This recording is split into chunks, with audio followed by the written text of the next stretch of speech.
நேத்து நம்ம சேனல்ல ஒரு கமெண்ட் பாத்தேங்க. மனசுக்கு ரொம்ப நெருக்கமான ஒரு கேள்வி அது. ஒரு அன்பு தங்கை கேட்டிருந்தாங்க. சிஸ்டர், என் கணவர் ஆட்டோ மெக்கானிக்.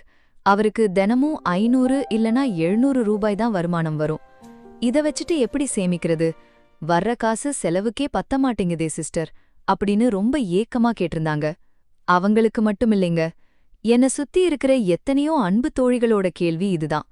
வாழ்க்கைங்கிறது ஓடிக்கிட்டே இருக்கிற சக்கரம் மாதிரிங்க. அதுல ஆயில் ஊத்தி ஒழுங்கா ஓட்டுறது மெக்கானிக் கையில இல்ல, அந்த மெக்கானிக் வீட்டு பெண் கையில தான் இருக்கு.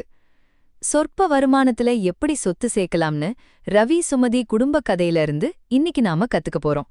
கடைசி வரைக்கும் பாருங்க, உங்க வாழ்க்கைக்கும் இது ஒரு பெரிய மாற்றத்தை தரும். இந்தா சுமதி, இன்னைக்கு முழுசா 3 வண்டி தான் வந்துச்சு. அதுலயும் 2 வண்டி சின்ன வேலை தான். இதோ எல்லா செலவும் போக கடைசில கையில மிஞ்சினது இந்த 600 ரூபா தான்.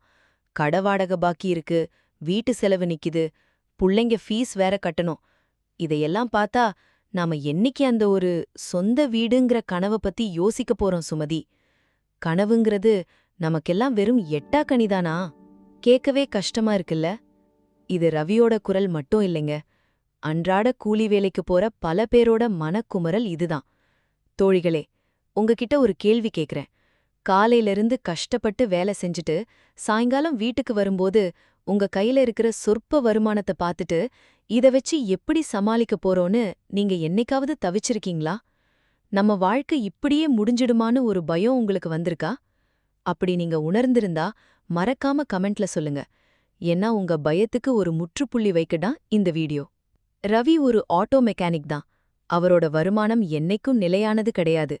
ஆனா அங்கதான் ஒரு பெரிய திருப்பம் இருக்கு. ரவியோட மனைவி சுமதிக்கு ஒரு பயங்கரமான பிடிவாதம். காசு கம்மியா வருதுன்னு கவலைப்பட்டு என்ன ஆகப் போகுது? வர்ற காசுக்குள்ள வாழவும் பழகணும், கவலைப்படாம இருக்கவும் கத்துக்கணும்னு நினைப்பா. அவ எப்படி இந்த 600 ரூபாய வச்சு ரவியோட சோர்வ மாத்துனா?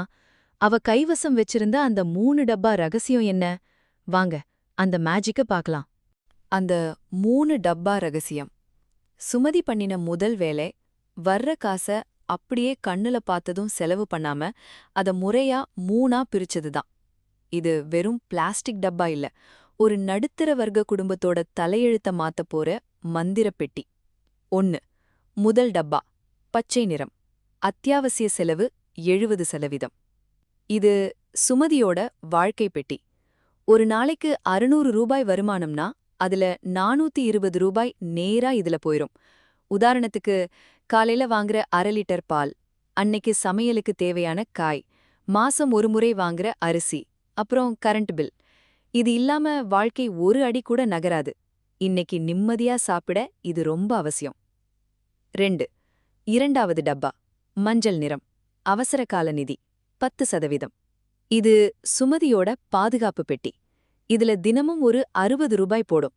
உதாரணத்துக்கு, திடீர்னு வீட்டுக்காரரோட வண்டி பஞ்சர் ஆகலாம், இல்ல குழந்தைக்கு நைட்ல காய்ச்சல் வரலாம்.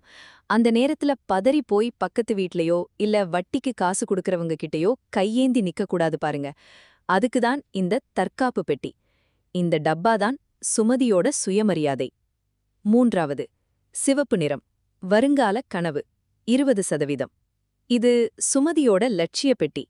மிச்சம் இருக்கிற 120 ரூபாய் இதுல சேரும். உதாரணத்துக்கு, இந்த காசு எனக்கு சொந்தம் இல்லைன்னு அவ நினைச்சுப்பா.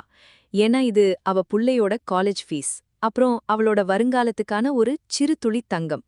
எவ்வளவு கஷ்டம் வந்தாலும் இந்த சிவப்பு டப்பாவை மட்டும் சுமதி திறக்கவே மாட்டா. இது சுமதியோட நம்பிக்கை. சம்பாதிக்கிற காசு கையில விட்டு போறதுக்கு முன்னாடி அத சரியான டப்பாவுக்கு அனுப்ப தெரிஞ்சவன்தான் வாழ்க்கையில ஜெயிக்கிறான்.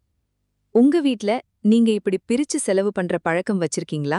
ஒருவேளை இன்னைக்கே நீங்க இப்படி பிரிக்க ஆரம்பிச்சா எந்த டப்பால அதிக காசு சேரும்னு நினைக்கிறீங்க? கமெண்ட்ல சொல்லுங்க. அக்கா, நான் ஒன்னும் பெரிய படிப்பு படிக்கல. ஆனா அனுபவத்துல ஒன்னு மட்டும் தெளிவா புரிஞ்சுக்கிட்டேன். தேவை எது, ஆசை எதுன்னு பிரிச்சு பார்த்தாலே நம்ம சம்பாத்தியத்துல பாதி பணம் மிஞ்சும். உதாரணத்துக்கு, கடைக்கு கிளம்புறதுக்கு முன்னாடி சமையலற அலமாரிய ஒரு முறை எட்டி பாப்பேன். என்ன இருக்கு என்ன இல்லைன்னு ஒரு துண்டு சீட்டுல லிஸ்ட் போட்டுட்டு தான் கிளம்புவேன். அந்த லிஸ்ட்ல இல்லாத ஒரு சின்ன மிட்டாய கூட நான் எக்ஸ்ட்ராவா வாங்க மாட்டேன். சந்தைக்கு போனா முதல்லயே கடையில இருக்கிற காய்கறிகளை ஒரு நோட்டம் விடுவேன். எது மலிவா கிடைக்குதோ அத வச்சு அன்னைக்கு சமையல மாத்திப்பேன். ஏன்னா இன்னைக்கு நான் பண்ற 10 ரூபாய் மிச்சம்தான் நாளைக்கு என் புள்ளைக்கு பரீட்சை ஃபீஸ் கட்டும்போது என்னை யார்ட்டையும் கையேந்த விடாம காப்பாத்தும். யோசிச்சு பாருங்க, தினமும் 500 ரூபாய் சம்பாதிக்கிறவங்களால அதுல ஒரு 50 ரூபாய, அதாவது வெறும் 10% எடுத்து வைக்க முடியாதா என்ன? அந்த பணத்தை ஒரு உண்டியல்ல போடுங்க.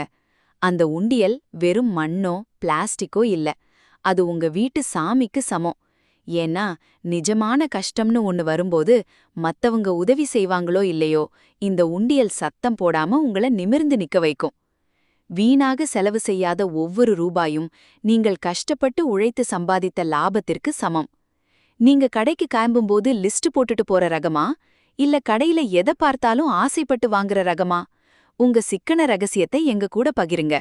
இதோ சரியா 1 வருஷம் முடிஞ்சிருச்சு. இன்னைக்கு ரவி கிட்ட முன்னாடி இருந்த அந்த பதற்றமோ பயமோ இல்ல. ஏன்னா வண்டி ரிப்பேர் ஆனாலும் சரி, வீட்டுக்கு திடீர்னு விருந்தாளி வந்தாலும் சரி, சுமதி கிட்ட அந்த அவசரகால டப்பா கவசமா இருக்கு. இந்த 1 வருஷத்துல சுமதி செஞ்ச அந்த சின்ன சின்ன சேமிப்பு இன்னைக்கு எவ்வளவு பெரிய தொகையா நிக்குதுன்னு பாருங்களேன். அவசரகால நிதி 10%, தினமும் 60 ரூபாய்னு சேர்த்ததுல 1 வருஷத்துல 21,900 ரூபாய் சேர்ந்திருக்கு. போன மாசம் ரவிக்கு உடம்பு முடியாம 3 நாள் வேலைக்கு போகாதப்பவும் வண்டி டயர் மாத்தினப்பவும் இந்த தொகைதான் அவங்கள கை தூக்கி விட்டுச்சு. வட்டிக்கு காசு வாங்க வேண்டிய அவசியமே வரல. வருங்கால கனவு 20%, தினமும் 120 ரூபாய்னு கண்ணுல காட்டாம 1 வருஷம் சேர்த்ததுல சுமதி கிட்ட இன்னைக்கு 43,800 ரூபாய் கையிருப்பு இருக்கு. இந்த தொகையில தான் சுமதி 30,000 ரூபாய் கொடுத்து தன் லட்சியமான ஒரு குட்டி தங்க காசை வாங்கினா. மீதி இருக்கிற 13,800 ரூபாய் அவங்க பையனோட அடுத்த வருஷ ஸ்கூல் பீஸுக்காக தயாராயிருக்கு. இது வெறும் நகை இல்லைங்க, ஒரு சாதாரண ஆட்டோ மெக்கானிக் மனைவி தன் அறிவாலையும் சிக்கனத்தாலையும் செதுக்குன தன்னம்பிக்கை. தினமும் நீங்கள் சேர்க்கும் ஒரு சிறு தொகை காலப்போக்கில் நீங்கள் சாயும் ஒரு பெருந்தூணாக மாறும். ஒரு நாளைக்கு 180 ரூபாய் வீதம் சேமிச்சு 1 வருஷத்துல 65,000க்கு மேல சேர்க்க முடியும்னு நீங்க நினைச்சு பார்த்தீங்களா? நீங்களும் இன்னையிலிருந்து உங்க வருமானத்தை சுமதிய போல பிரிக்க போறீங்களா? உங்களுடைய முதல் சேமிப்பு இலக்கு கோல்ட், எஜுகேஷன் ஆர் எமர்ஜென்சி எதுன்னு கமெண்ட்ல சொல்லுங்க.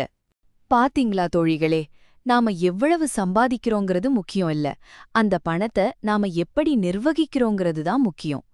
மெக்கானிக் வேலைங்கிறது ஒரு கௌரவமான கைத்தொழில். கைத்தொழில் இருக்கிறவன் எப்பவும் யார்கிட்டையும் கையேந்தி நிக்கக்கூடாது. அதுக்கு தேவையானது பெரிய படிப்பில்ல, சுமதிய போல ஒரு சின்ன தெளிவுதான். இப்போதே தொடங்குங்கள். டிப் 1, இன்னைக்கே உங்க சமையலறையில சுமதிய போல ஒரு 3 டப்பா எடுங்க. டிப் 2, உங்களோட அன்றாட வருமானத்துல அது எவ்வளவா இருந்தாலும் சரி, ஒரு சின்ன பகுதிய அந்தந்த டப்பாவுக்கு ஒதுக்குங்க. டிப் 3, உங்களால அதிகமா முடியல பரவாயில்ல, தினமும் குறைஞ்சது 20 ரூபாயாவது சேமிக்க ஆரம்பிங்க. அந்த சின்ன துளிதான் நாளைக்கு உங்க கஷ்ட காலத்துல பெரு வெள்ளமா வந்து உங்களை காப்பாத்தும். கடனே இல்லாத நிம்மதியான வாழ்க்கைதான் ஒரு நடுத்தர வர்க்கத்துக்கு கிடைக்கிற ஆகச்சிறந்த சொத்து. இந்த வீடியோ உங்களுக்கு பிடிச்சிருந்தா உங்க வீட்டு மெக்கானிக் கிட்டையும் உங்க தோழிகள் கிட்டையும் கண்டிப்பா பகிர்ந்துக்கோங்க. அவங்களும் பயன்பெறட்டும். அடுத்த ஒரு சூப்பர் ஐடியாவோட உங்களை சந்திக்கிறேன். நான் உங்கள் அன்பு சகோதரி. இன்றைய சிறு சேமிப்பு உங்களின் நாளைய பெருவாழ்வு. இப்போதே தொடங்குங்கள்.